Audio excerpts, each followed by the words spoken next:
एक शरीफ नौजवान जिसे कदम कदम पर संसार किया गया। जालिम माशरे की नाइंसाफियों, करप्ट पुलिस और दौलतमंद बदमाशों ने उसे भी एक गुंडा बनने पर मजबूर कर दिया। और जब एक शरीफ इंसान जराइम पेशा बन जाए तो वो सब गुंडों से ज्यादा खतरनाक हो जाता है। एक बदकिस्मत नौजवान जिसे जुर्म की दलदल ने एक आतिशफशां बना दिया। बदले की आग में जलते एक शरीफ नौजवान की कहानी।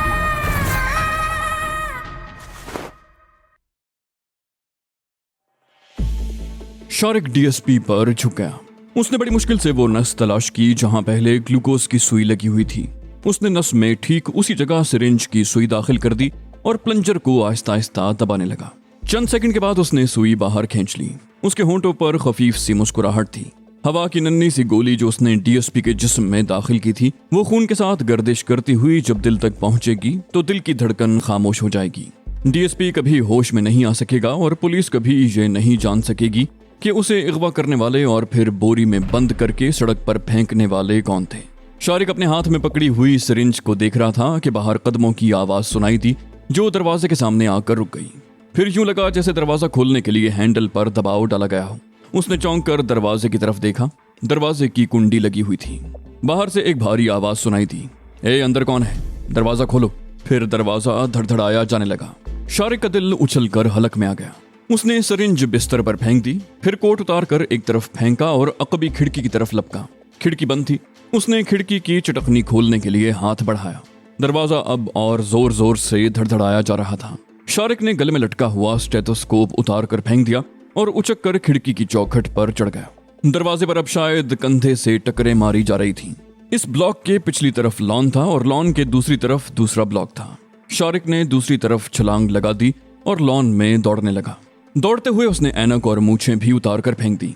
वो दूसरे ब्लॉक से अभी चंद गज के फासले पर था कि धड़ की जोरदार आवाज सुनाई दी। शायद कमरे का दरवाजा टूट गया था। उसके चंद सेकंड के बाद ही एक आवाज सुनाई दी, वो जा रहा है, पकड़ो, जाने ना पाए। शारिक ने पीछे मुड़कर देखा। एक आदमी खिड़की पर चढ़ रहा था। वो तेजी से दौड़कर ब्लॉक के दूसरी तरफ घूम गया। उस ब्लॉक के दूसरी तरफ भी वसी लॉन था। उसके साथ ही पुख्ता सड़क थी जो दाएं बाएं चली गई थी। बाईं तरफ अस्पताल रोड वाला मेन गेट था और दाएं तरफ ये सड़क एक दूसरे गेट से होती हुई नीला गुंबद की तरफ चली गई थी। शारिक दाएं तरफ दौड़ने लगा। उनके साथ मुख्तलिफ ब्लॉक्स थे। एडमिनिस्ट्रेशन ब्लॉक भी उसी तरफ था। वो तेजी से दौड़ता रहा। पूरे अस्पताल में पकड़ो पकड़ो का शोर मच रहा था। शारिक अच्छी तरह जानता था कि अगर वो पकड़ा गया तो जिंदा नहीं बचेगा, लेकिन वो तारीकी और इमारत की आड़ में दौड़ता हुआ नीला गुंबद पहुंच गया। नीला गुंबद लाहौर में साइकिलों और उनसे मुतल्लिका स्पेयर पार्ट्स की सबसे बड़ी मार्केट थी। दिन के वक्त तो यहाँ चलने को रास्ता नहीं मिलता था, लेकिन उस वक्त यहाँ सन्नाटा तारी था। शोर की आवाजें बहुत पीछे रह गई थीं। वो लोग शायद उसे अस्पताल की हुदूद में ही तलाश कर रहे थे। उसका सांस बुरी तरह फूल गया था। दफतन बाजार के चौकीदार की सीटी की आवाज सुनकर वो उछल पड़ा। आवाज अगरचे साथ वाली गली से आई थी, लेकिन शारिक को समझने में देर न लगी कि चौकीदार कुछ ही देर के बाद इस तरफ पहुंचने वाला था। वो मुतजस्सिस निगाहों से इधर उधर देखने लगा और फिर एक दुकान के सामने तख्ते के नीचे घुस गया। दूसरी मर्तबा चौकीदार की सीटी की आवाज बहुत करीब से सुनाई दी थी। शारिक तख्ते के नीचे बिल्कुल आखिर में दीवार के साथ सिमटा अपने फूले हुए सांस पर काबू पाने की कोशिश कर रहा था। उसके साथ ही वो सड़क की तरफ भी देख रहा था। चौकीदार ने साइकिल उस दुकान के ऐन सामने सड़क पर रोक ली। उसने एक पैर जमीन पर टिका लिया। वो कुछ देर तक वहां खड़ा सीटियां बजाता रहा, फिर साइकिल आगे बढ़ गई। चौकीदार की सीटियों की आवाज बदस्तूर दूर होती चली गई। शारिक तख्ते के नीचे से निकल आया और इधर उधर देखते हुए दाईं तरफ चलने लगा। चंद मिनट के बाद वो माल रोड पर कॉफी हाउस के सामने आ गया। कॉफी हाउस खुला हुआ था। उसके सामने एक रिक्शा, एक टैक्सी और 2-3 कारें और मोटरसाइकिलें खड़ी थीं। शारिक ने कॉफी हाउस का दरवाजा खोलकर इस तरह अंदर झांका जैसे किसी की तलाश हो। अंदर 5-6 आदमी बैठे हुए थे। ये वो अदीब या शायर थे जिन्हें अपने घरों की फिक्र नहीं होती। ये लोग एक कप चाय पर रात भर बैठे अदब और शायरी के मौजू पर बहस कर सकते थे।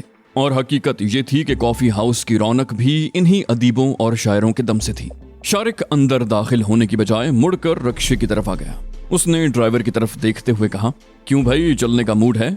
ड्राइवर अपनी सीट पर इस तरह नीम दराज बैठा हुआ था कि उसके पैर बाहर लटके हुए थे। ड्राइवर सीधा होकर बैठ गया। बोला, बैठिए साहब जी, कहाँ जाना है आपको? शारिक बोला, चुबुर जी। ये कहते हुए वो पिछली सीट पर बैठ गया। रक्षा स्टार्ट होकर हरकत में आ गया। चुबुर्जी पहुंचने में उसे 10 मिनट से ज्यादा न लगे। शारिक चौक पर ही रक्षे से उतर गया और ड्राइवर को पैसे देकर पैदल चलता हुआ शामनगर की तरफ मुड़ गया। मजीद 10 मिनट के बाद वो अपनी उस खुफिया पनाहगाह में मौजूद था जिसके बारे में अभी तक किसी और को पता नहीं चला था।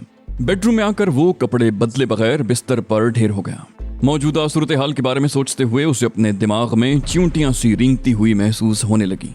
वो इस खतरनाक रास्ते पर इतना दूर निकल आया था कि अब वापसी का सवाल ही पैदा नहीं होता था। अब तो उसने अपने हाथ भी खून से रंग लिए थे और खून का ये रंग इतना पक्का था जो कभी नहीं उतर सकता था। शारिक यही सब कुछ सोचते हुए रात के आखिरी पहर तक जागता रहा और फिर जब पाँव फट रही थी तो उसकी पलकें नींद से बोझल होने लगी। दुनिया वाले रात भर की नींद पूरी करने के बाद जाग रहे थे और शारिक नींद की आगोश में जा रहा था। शारिक 2 दिन तक अपने मकान तक महदूद रहा। जरूरत की हर चीज घर में मौजूद थी। उसे सिर्फ तंदूर से रोटी लेने के लिए रात को घर से बाहर जाना पड़ता। दूसरे दिन वो अखबार भी ले आया था।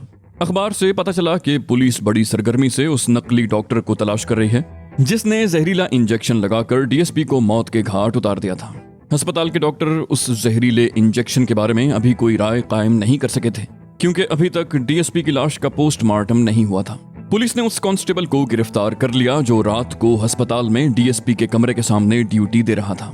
अखबारात ने उस कांस्टेबल का बयान और उसका बताया हुआ नकली डॉक्टर का हुलिया भी शाया किया था। गोरी रंगत, दराज कामत, सेहतमंद जिस्म, आंखों पर ऐनक, हिटलर कट मूछें और स्याह बाल जो सादगी से पीछे की तरफ बने हुए थे। अस्पताल में इस हुलिये का कोई डॉक्टर नहीं था। अखबार ने दिन को कमरे के सामने ड्यूटी देने वाले पुलिस कांस्टेबल का बयान भी शाया किया था। उसके बयान के मुताबिक दोपहर के लगभग एक खूबरू नौजवान उससे डीएसपी के बारे में पूछता रहा था। उसने उस नौजवान का जो हुलिया बताया था वो उस नकली डॉक्टर से बिल्कुल मुख्तलिफ था। पुलिस को उस कमरे से सिरिंज, लैब कोट और खिड़की के करीब स्टेथोस्कोप और पिछली तरफ लॉन में एक ऐनक भी पड़ी हुई मिल गई थी। पुलिस ने ये तमाम चीजें अपने कब्जे में ले ली थी और फिंगरप्रिंट्स हासिल करने के लिए उन्हें माहिरीन के हवाले कर दिया था।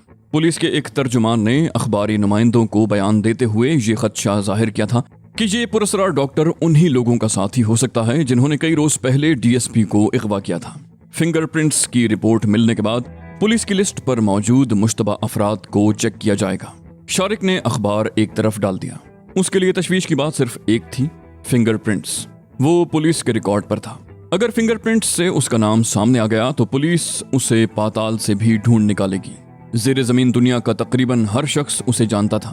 मनशियात फरोशों और जराइम पेशा अफराद के गिरोहों में ऐसे आदमी भी मौजूद थे जो पुलिस के लिए मुखबरी का काम भी करते थे और सभी लोग जानते थे कि वो छांगा के गिरोह में शामिल था। पुलिस को उस तक पहुंचने में ज्यादा दुश्वारी पेश नहीं आएगी। तीसरी रात शारिक छांगा के डेरे पर पहुंच गया। उस वक्त 11 बजे थे और छांगा अकेला ही बैठा हुआ था। वो शारिक को देखते ही अपना बिजनेस जीरे के सुपुर्द करके शारिक के साथ दूसरे कमरे में आ गया।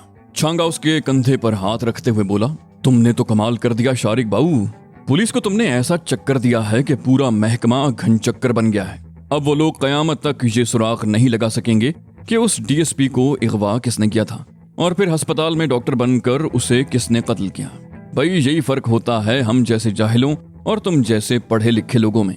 मैंने उस रोज जब ये खबर सुनी कि डीएसपी जिंदा है तो मेरे तो हवास गुम हो गए। मेरी तो समझ में नहीं आ रहा था कि क्या होगा। मैं तो ये समझ बैठा था कि बाकी जिंदगी जेल में ही गुजरेगी, लेकिन तुमने तो कमाल ही कर दिया। शारिक ने उसके खामोश होने पर कहा, जेल जाने के इम्कानात अभी मौजूद हैं। छांगे ने उसे घूरा, बोला, क्या मतलब, क्या कहना चाहते हो? शारिक बोला, अगर अगवा या कत्ल होने वाला कोई आदमी होता तो पुलिस वाले इस केस का फाइल कहीं रख कर भूल जाते, मगर वो एक डीएसपी था, पुलिस का एक आला ऑफिसर। ये महकमा उसे आसानी से नहीं भूलेगा। कातिल का सुराग लगाने के लिए वो जमीन आसमान एक कर डालेंगे। छांगे ने कहा, मैं इन पुलिस वालों को बड़ी अच्छी तरह जानता हूँ। 2-4 दिन की सरगर्मी दिखाएंगे और फिर इनका जोशो खरोश ठंडा पड़ जाएगा। तुम्हें डरने की जरूरत नहीं है, अलबत्ता एहतियात की जरूरत है। शारिक ने गहरा सांस लेते हुए कहा, एहतियात?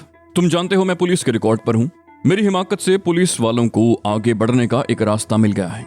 छांगा ने सवालिया निगाहों से उसकी तरफ देखा, बोला, क्या रास्ता? शारिक बोला, मेरी हिमाकत से सिरिंज, कोट, स्टेथोस्कोप और ऐनक पुलिस को मिल गई है। ये चीजें फिंगरप्रिंट्स के माहिरीन को भेज दी गई हैं।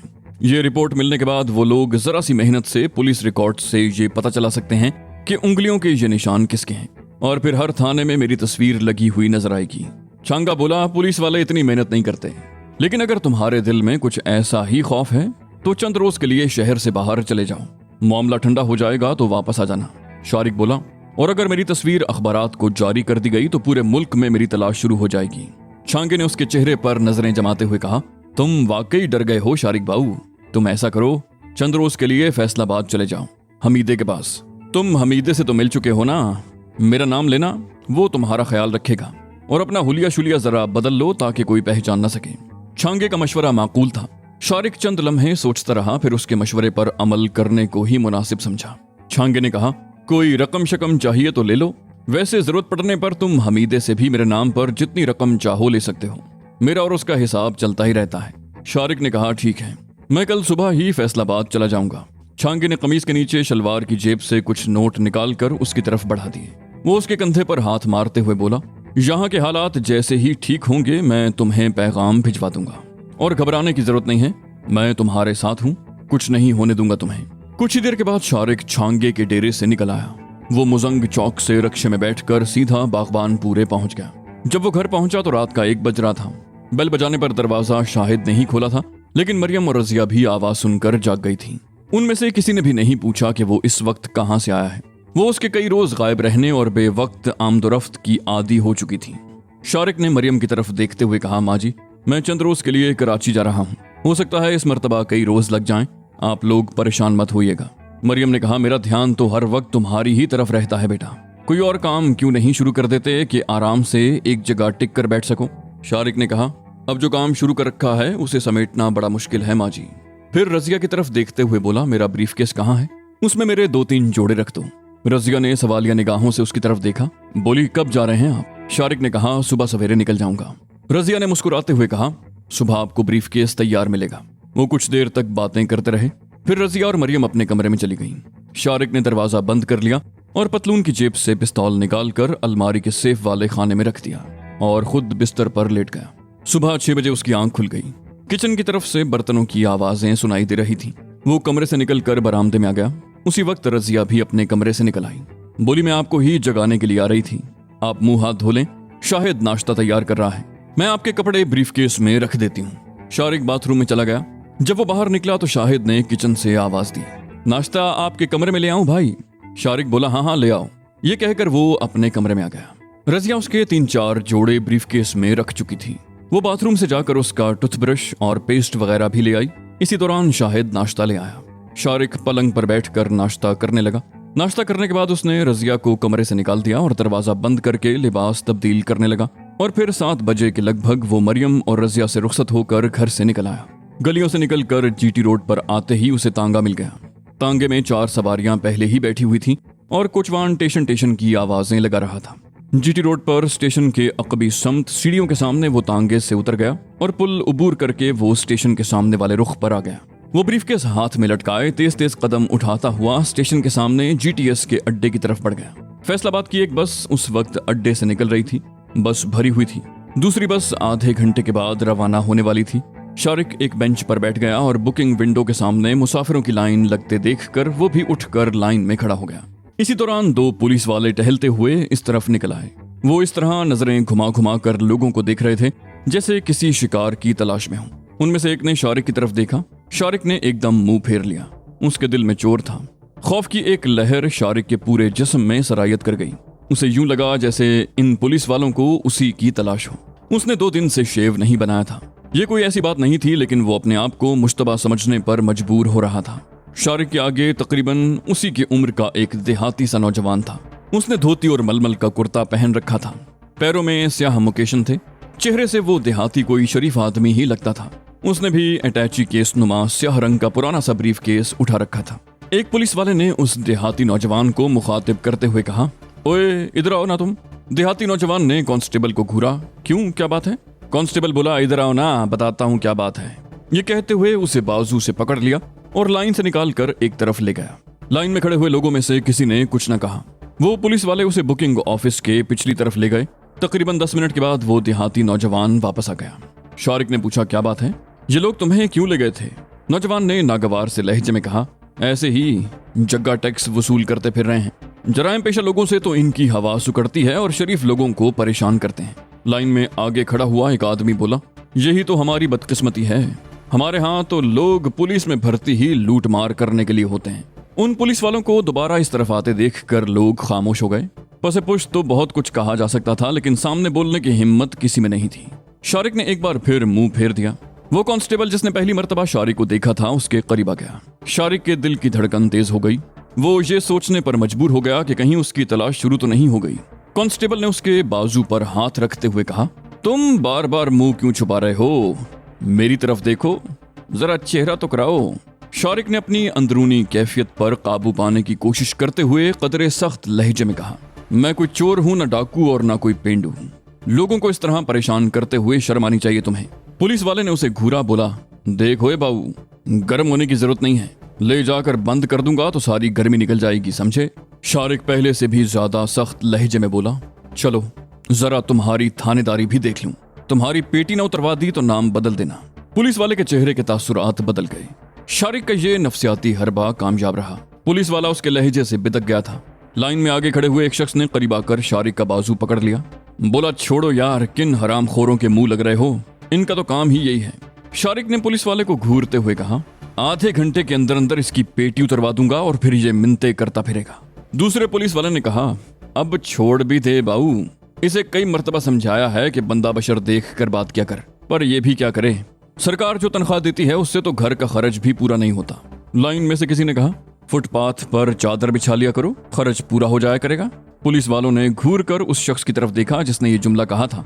फिर वो खामोशी से वहां से खिसक कर उस तरफ चले गए जहां सियालकोट की बसें खड़ी हुई थी। थोड़ी ही देर के बाद फैसलाबाद के लिए बस स्टैंड पर आ गई और उसके साथ ही बुकिंग विंडो खुल गई। लोग टिकटें ले लेकर बस में सवार होने लगे। चंद ही मिनट के बाद बस भर गई।